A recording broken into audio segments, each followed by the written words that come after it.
afternoon, everybody. Welcome to my graduate lecture recital.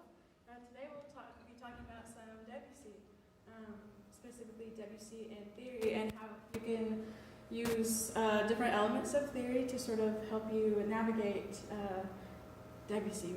And I will be doing an analysis of the Premier Rhapsody for clarinet and piano with Mrs. Hoskins when she gets back.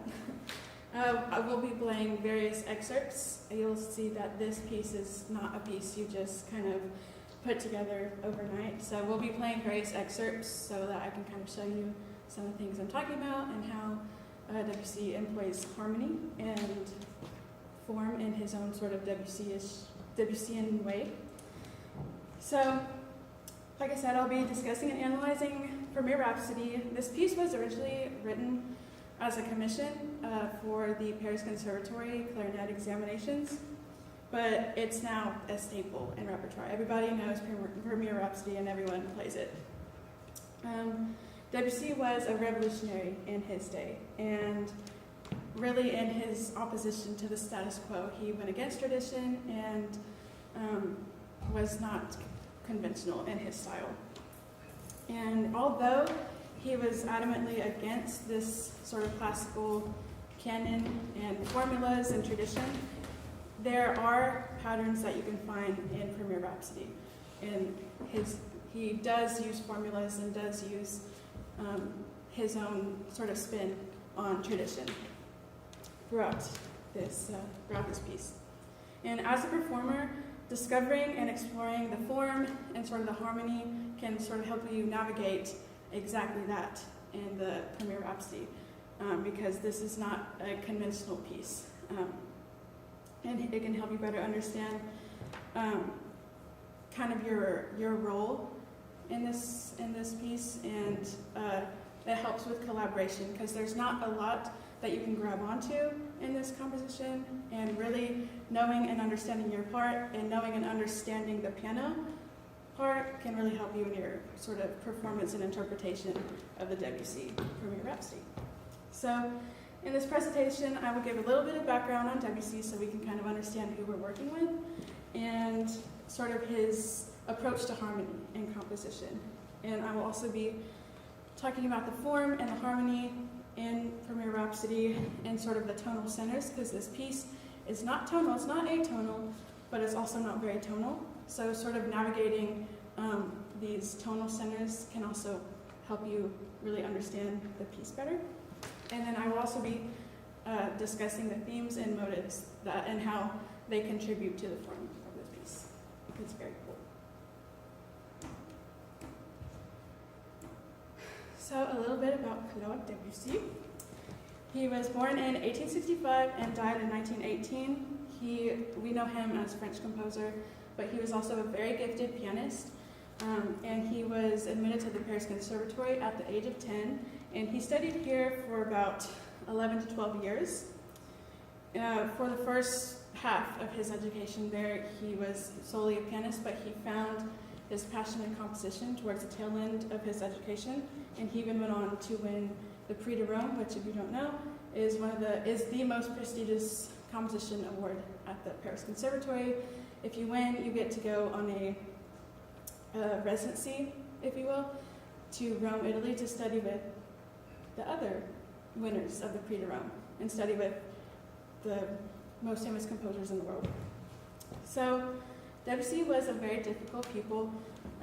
He, again, went against the status quo and was not very traditional, and his values didn't really align with what he was taught at the Paris Conservatory. He even tended to skip music theory class, which is very,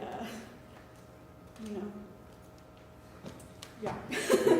I don't encourage it, but I just think this is a theory analysis of Premier Rhapsody, and Debussy skipped his classes. Anyway, again, he questioned the values that he was taught at the conservatory, and he believed that students, specifically in composition, that students were taught just to compose like their teachers, and he wasn't about that because he's Debussy. And he was a perfectionist, and he took years, even decades, to perfect some of his most famous compositions.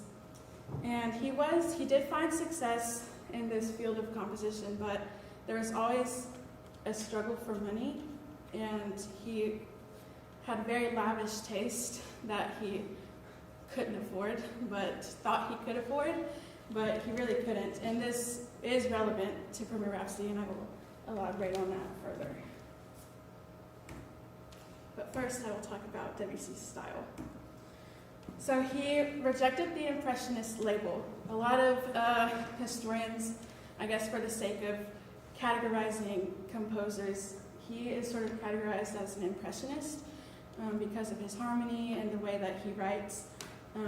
You look at an Impressionist painting and you can kind of tell what it is, but you kind of have to squint to really look at what you're looking at.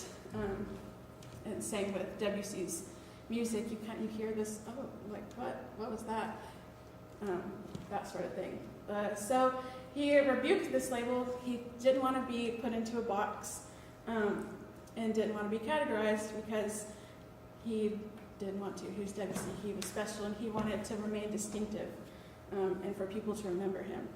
So, maybe part of the reason is because while in his time at the Paris Conservatory, a lot of his teachers described his composition style as impressionistic, and they used that as an insult because they thought it was just strange and ambiguous and just not conventional, not what everybody else is supposed to do. And they also described his style as disorderly and strange. So that's probably why he doesn't like that label. He has a contempt for tradition, with the exception of French tradition. Debussy is very much a nationalist, and I will get to that. He had a fascination with the arts, any sort of arts, literature, music, and nature. He really loved nature, and as we know, a lot of his pieces were named after nature. So, his harmonies were free of academic restraint. Those are his words, academic restraint. He's really big on non-functional harmony. So whereas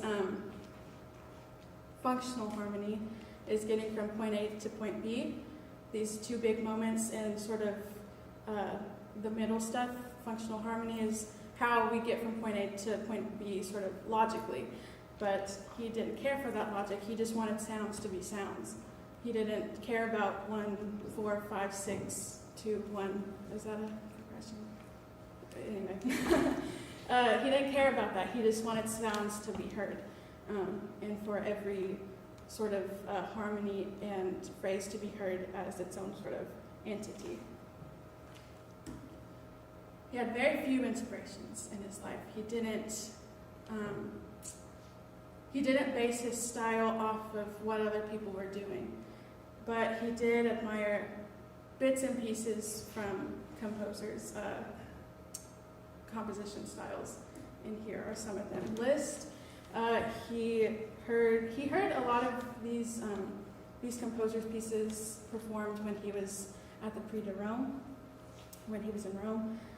And Liszt, he saw performance, and he saw Liszt actually perform one of his pieces in his later career.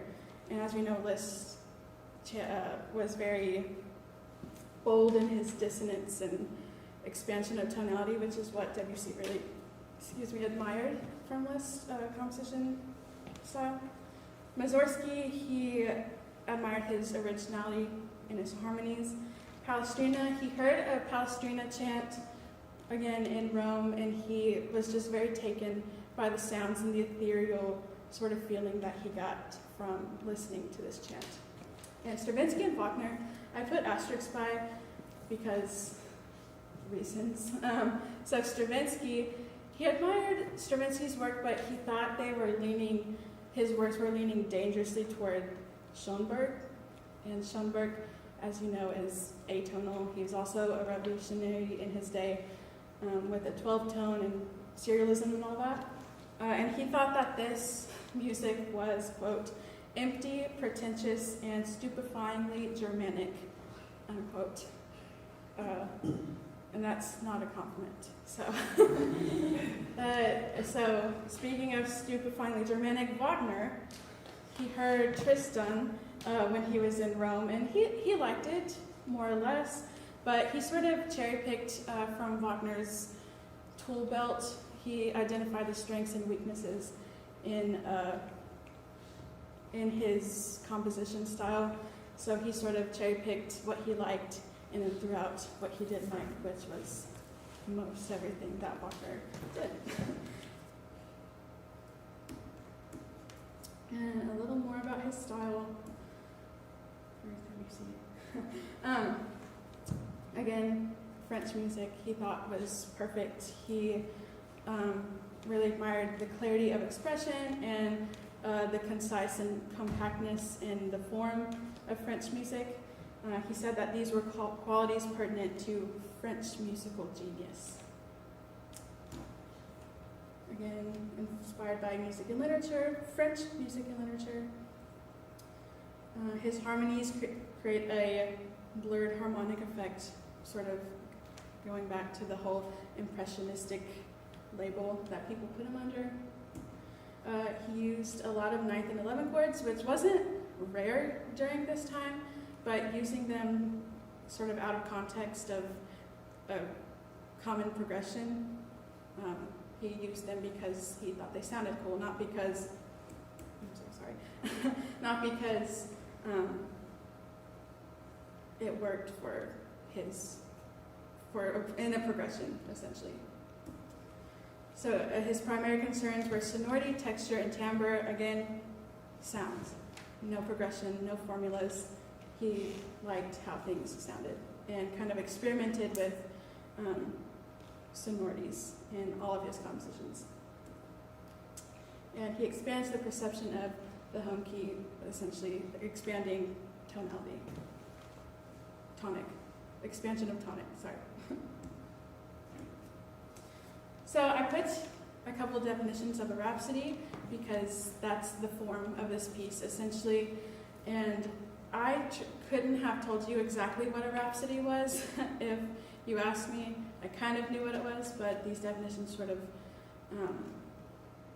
made sense to me, made the piece make a little more sense to me.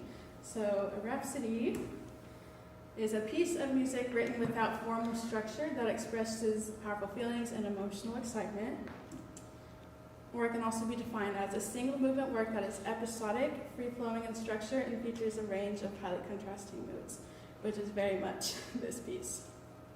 So Debussy uses, in his symphonies specifically, melodic and tonal contrast to sort of delineate structure and sort of organize structure, and he does the same thing in this piece. He uses themes and motives to kind of tell you, all right, we're in this section, now we're in this section, and he does it in just such a cool way. So now, finally, getting to Premier Rhapsody. There's the original manuscript. Can you see that? Yeah. So it was started to be composed in 1909 for the yearly clarinet examinations at the Paris Conservatory. So essentially, juries, the people that were on board for juries were the head of the school, essentially, the applied teacher, and then the composer. So I thought that was cool that he actually had to be there to hear his piece performed. And he thought that most, maybe with the exception of 1 or 2 performances, all were very mediocre. And we're about to see another one. So it was dedicated to Prosper Mimart, who was the professor of clarinet at the Paris Conservatory at this time. And he actually premiered it to the public the following year. And Debussy describes this as one of his most pleasant and unpretentious works that he has written, which is interesting to me. So this piece was, like I said in the beginning, it was commissioned, and Debussy, his works sort of fell into 3 categories, one of them being his commissions. Commissions were at the bottom of his priority list, essentially. He didn't care. Again, he was a perfectionist. He wanted to spend months, years, decades even, perfecting his works. And with this, they just asked him to just give us a piece for the clarinetist to play at the end. And he sort of had, the output had to be fairly fast because he was working on other things. He was very successful with his operas. And he was working on symphonies and other chamber works, so he didn't really care about his commissioned works.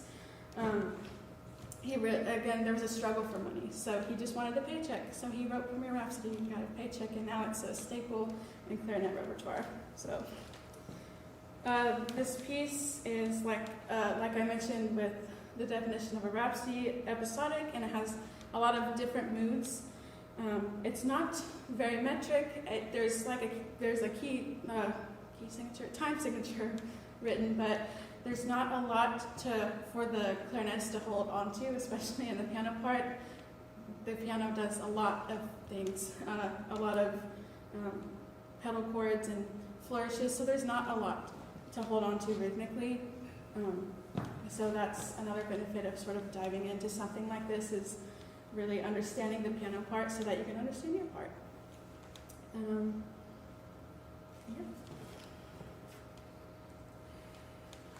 So the structure is a rhapsody. Premier Rhapsody is a rhapsody. And the structure is identified by thematic and motivic material. And this is essentially the outline of the structure of it. I don't expect you to remember this. I'll be going into these sections more in depth.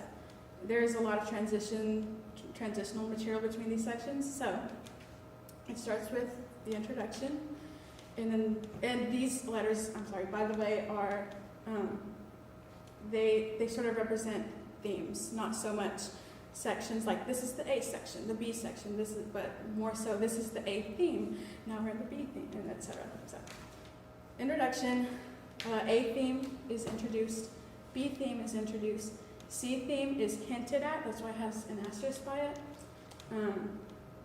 but then is interrupted by a restatement of the A theme. Now we get the C theme, and now B theme comes back, and then we have a new D theme, and then the B theme comes back, and then the A theme comes back, and then the B theme comes back, then the D theme comes back, and then it's the end of the piece. Got it? And this is a Schenkerian graph attempt that I made for those of you that don't know what Schenkerian theory is. I will not get into the semantics of it today, or tomorrow, or anytime soon. But this is not a typical Schenkerian graph for those of you who have seen the graphs before. There are three sorts of graphs that outline the harmony in a Schenkerian graph: the foreground, middle ground, and background. And this is the background. So the background, to put it simply, is the bare bones of the work. So essentially, if you had a piece of music that does fit in the Schenkerian lens, this would look a lot more simplified. You'll have tonic and dominance and essentially that, but that is very much not this piece, because there's not a tonal center and it goes all over the place. So, Schenkerian graph attempt, I would like attempt to point out. Harmonic relationships in the piece. So this is not in order, but this is essentially the tonal centers, not the key signature, or not the key centers, because there's not a key center. In the beginning, there are key signatures throughout all the sections, but you'll find that they do not sound like the typical, that does not sound like G flat major. This in the next section is not going to sound like D flat major, but these are rather the tonal centers of each of the piece, or each of the sections, excuse me. So it kind of goes all over the place. We start in F, and then we end in G flat. So it kind of goes all over the place, and I'll get into all of that. So how theory can be applied to this. Understanding the harmony, first of all. I talked a little bit about non-functional and functional harmony. Again, this piece, it's not logical, but it still sounds, it doesn't sound illogical. Everything kind of sounds right, but it doesn't go exactly where you think it's going to go. So sort of understanding the difference between functional and non-functional harmony will kind of help you in a piece like this. The form, again, it's a rhapsody, and the way you can sort of structure the form is by listening for the different themes and motives, so you kind of know when all these things, how all these things relate to each other. And then also for the sake of collaboration, like I said, there's not a lot to grab onto with the piano part. So really understanding your role and understanding the accompanist's role in a piece like this can really help you with your interpretation of it. Because Debussy, he didn't want performers to be confined to what's written on the page. He welcomed interpretation. So essentially saying there's not a right way to play this piece. I think there's certainly a wrong way to play this piece, but there's not one right way to interpret and play this piece. So that can kind of help you make it your own for those of you who will maybe perform this in the future. So moving on to the overall analysis of this, some things to think about and to listen for is a lot of the times the piano will have a pedal tone with layered harmonies on top, so that kind of grabs your ear, sort of. And I think this piece never settles. You never feel truly settled. You're always kind of on the edge of your seat, oh, what's coming next? But it's not unsettling, so maybe you'll feel the same way. And then again, it's very sparse in rhythm. The clarinet is fairly metric, but then of course the piano part is not as metric.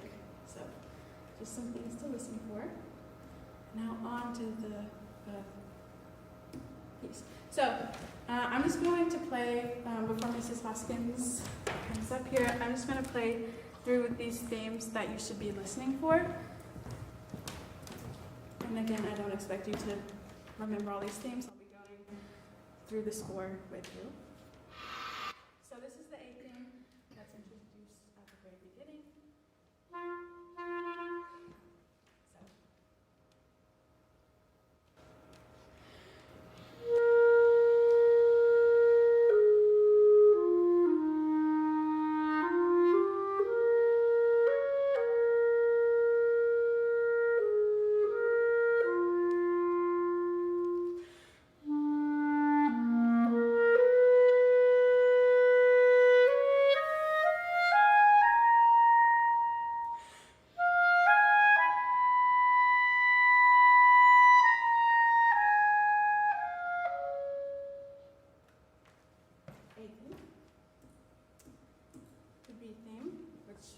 Right after the A theme.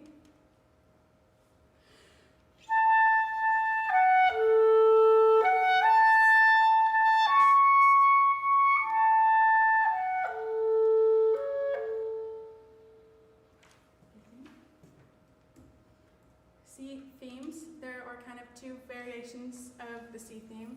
There's like a triplet version and then the 16th version. So here's the triplet version.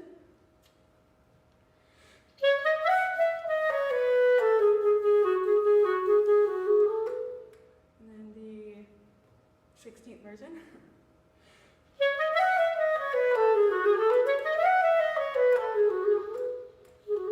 we go. And then the D thing.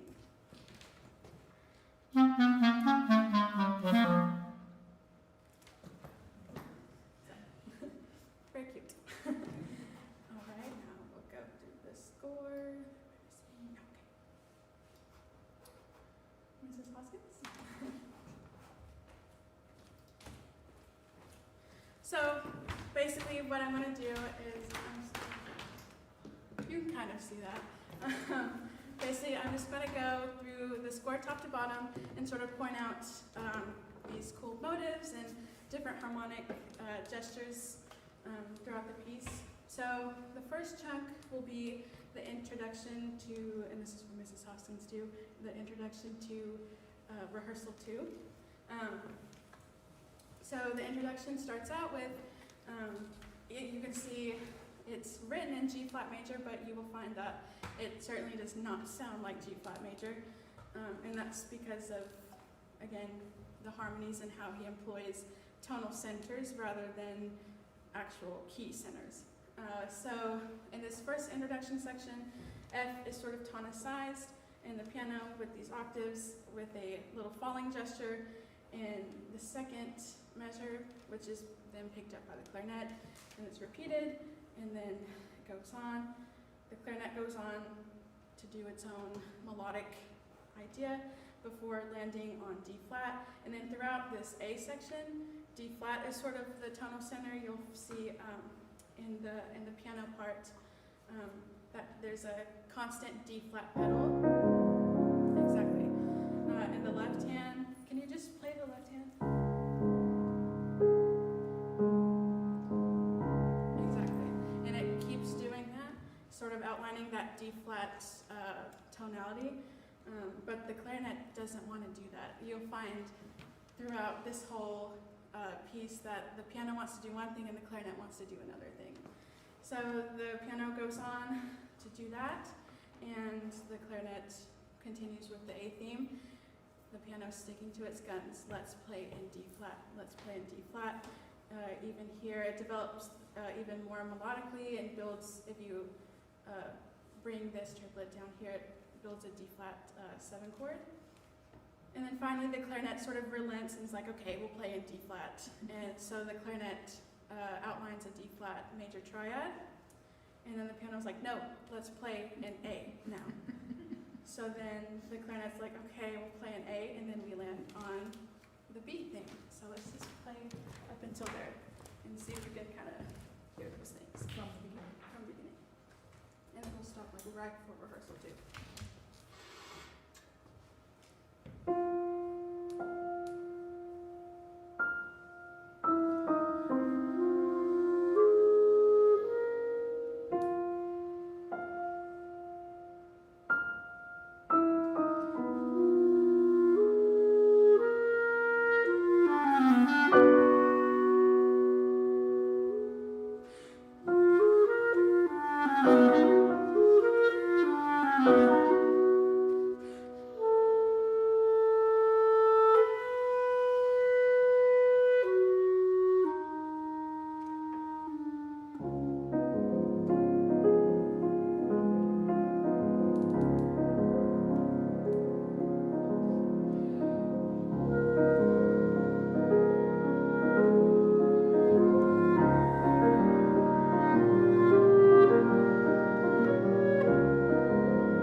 Finally, the piano and clarinet sort of agree, and we're both in A major, excuse me.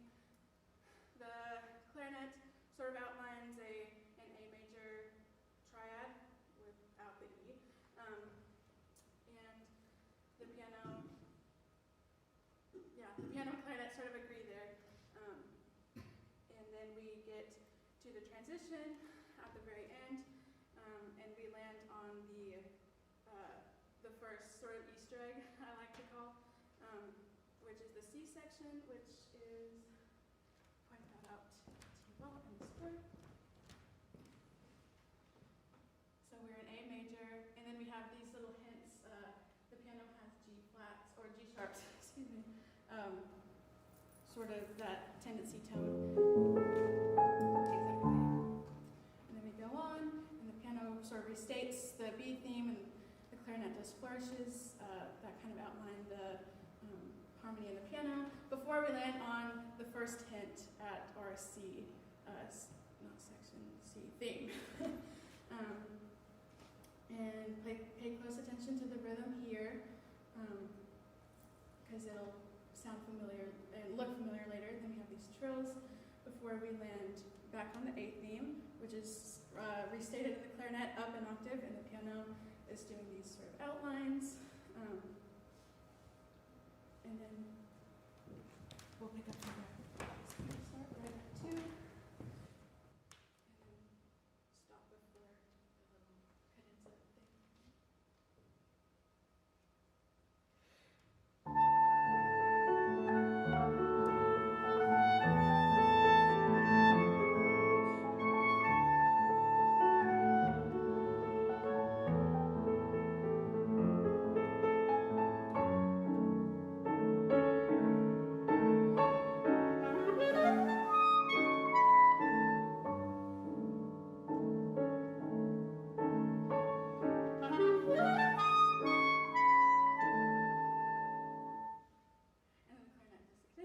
And then lands on the C hint, and we'll skip over that. And I'll show you how that relates to the actual C theme later.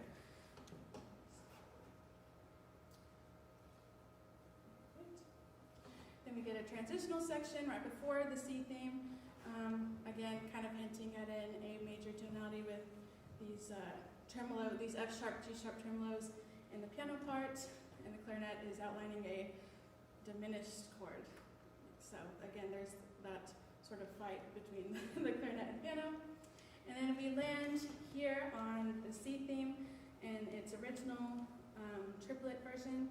Again, the clarinet is outlining an A major tonality with these G sharp, this A sharp, but G sharp accidentals. And then we get to the actual C theme, which I played before. Nothing really happens there. And then we get to these trills, which kind of pay homage to these trills right here in the C hint theme, that's what I call it. And then we go on to another transitional section before we hit another restatement of the B theme. But then it is then interrupted with more transitional material before we land at rehearsal 6, which is another transitional section, but it's some interesting stuff happens in that section. So I'm going to start at rehearsal 4.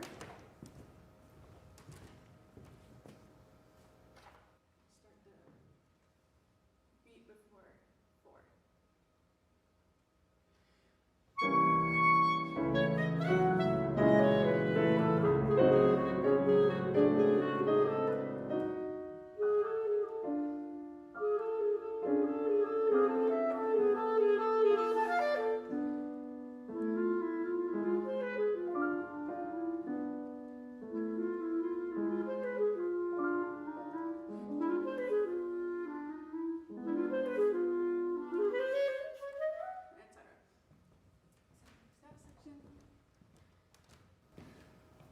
Now we go to rehearsal 6. So there's sort of a call and response with the clarinet here. The clarinet calls and the piano responds.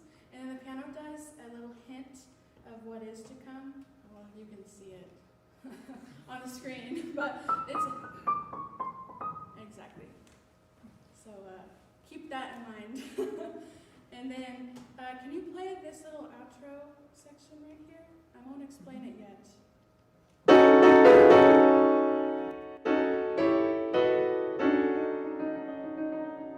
Little wow moment. And I'm not going to tell you why I pointed that out right now, but remember that right there. Can we do this little call and response at 6? And then we'll just go on to the D theme right after that. Where's hers? Okay.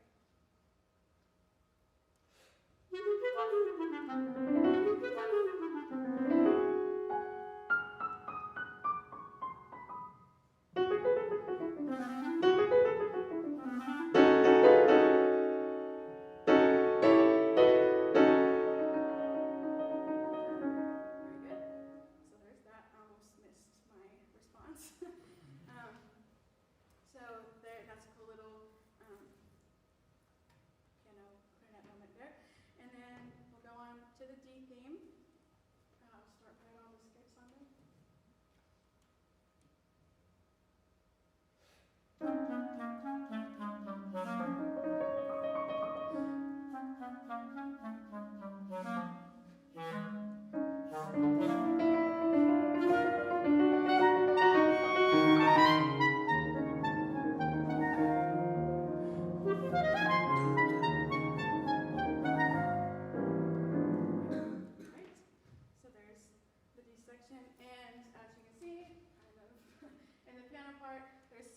D-flat, E-flat relationship. The piano is outlining a D-flat, E-flat pedal in the left hand, and in the right hand, on the ands of the beat, another D-flat, E-flat relationship. But the clarinet doesn't want to do that, as you heard. So, and then we go on to the odd tempo right before 8. And here in this section, this is just another transitional section, sort of a variation on the D theme you just heard. The piano, if you listen closely when we play this, the piano restates a variation sort of the B theme, and then, exactly, and then we play it together at rehearsal. You'll hear it when we play it together. So, all right at the odd tempo.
The A theme comes back. The clarinet restates the A theme in the exact same version that it originally introduced it, but the piano is doing stuff a little bit differently here. The piano is sort of outlining every tonicization, or every tonality, if you will, that was highlighted before is highlighted in the piano part. So with this, the little babbling, D flat, E flat in the left hand, A flat, yeah. So all these sort of key centers, or not key centers, tonal centers, come back in this section. So then the clarinet goes on and plays the A theme, but then it is immediately interrupted by the B theme. But this part is interesting because in the piano, it's outlining this D flat tonicization again, if you will. And this is A theme material. So he sort of layers themes on top of each other. So while the clarinet is playing the B theme in this A major tonality, the piano is outlining a D flat major sextuplets, and then the D flat in the left hand. So we have sort of this layering of motives or themes, which I think is very cool. And it goes on, and relentless D flats again, just like in the original A section, and then the clarinet relents, and it's like, okay, fine, let's play in D flat, and then it stops at the build-up, which is at rehearsal 10. So can we start so we can kind of hear this?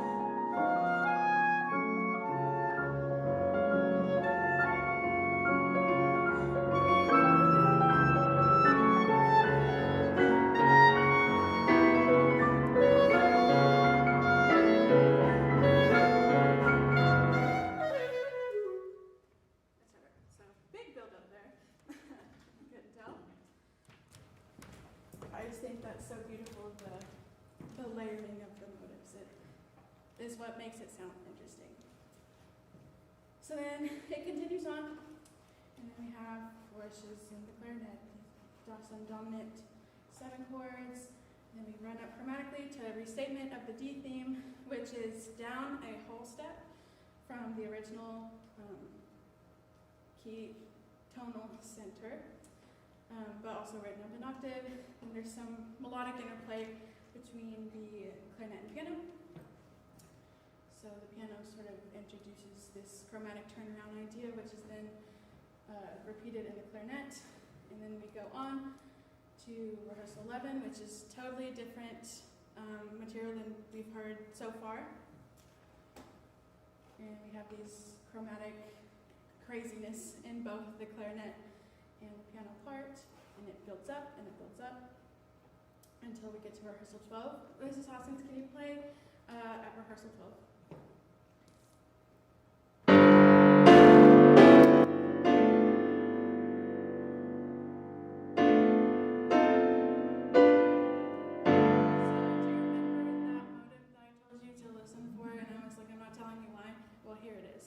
Not exactly written, but sort of expanded. It's not the same notes, but it's sort of the same, harmonies. So we get this like diminished idea, and then we have these dominant 7s before a statement in the clarinet, the last statement of the clarinet, and it does a run all the way up to, and lands on a D flat, and we're finally in G flat major here. We finally agree, and the clarinet's playing the 5th, and then we land on a true G flat major chord. And this is the first time in the whole, arguably, in the whole piece where we hear a true G flat, anything major, a true G flat major chord. And I think that is just so, wow, cool. So let's play from, can we start 4 before 11? And then just kind of play descending.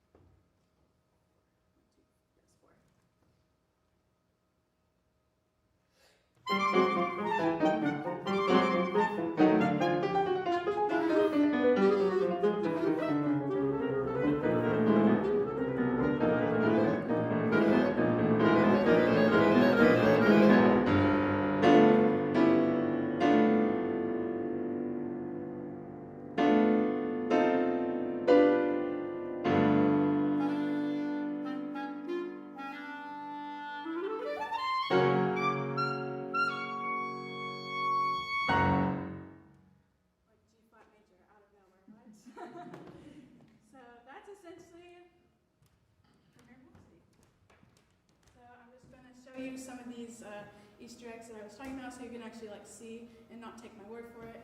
And then we'll play them side by side for you. So here's the first sort of foreshadowing. This is the first hint at the C material. So.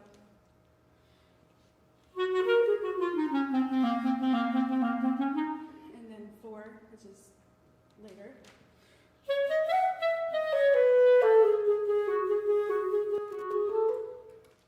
It says crescendo, but I think crescendo is right.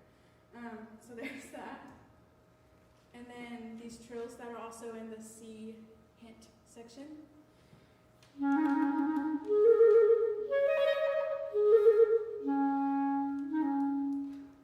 And then these trills that are in the 16th version of the C theme.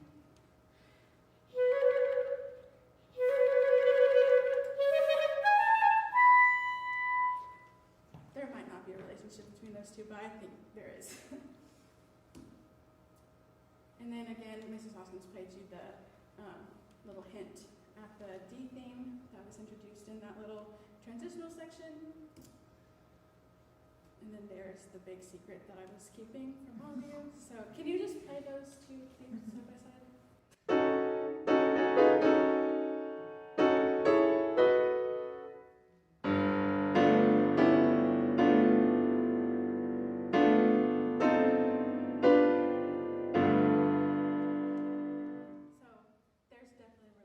Between those two melodic ideas. And then again, when the A theme theme comes back, here's the highlighted the tonal centers that were introduced in all the other themes, and they sort of come back here, and that's kind of what creates that, ooh, what does that sound feeling. And there's that melodic interplay I was talking about with the chromatic turnarounds, and that's the end right there. So it ends on a true G-flat major chord. Can you just play that? Like, we did not hear anything like that before the entire time. So, exactly. Well, besides that, before that last chord. But, so yeah, that's Debussy and how he uses harmony. Questions? No, great. All right. I have a question. Okay. If the very beginning is centered on F, but then the first theme is in D flat, the first actual real developed substantial theme, then is that is the journey from D flat to G flat, which is 5 to 1, or is the journey from F to G flat and it goes through, what do you think? And I can't believe that it's random, I don't believe that it's random. There's gotta be, he had to have some kind of scheme. What do you think? Well, he did in his own Debussy way. He did have sort of a pattern, if you will, but it wasn't conventional. It wasn't your basic, okay, so we're starting in F, and then, let's go to, let's develop in this section and go to the relative minor, and then come back to the 5, and then the 1. But that's a good question, but yeah, it begins in F and then lands on this D flat tonality, but then it goes to A major. So what, how? So yeah, I don't know. I guess he has his own.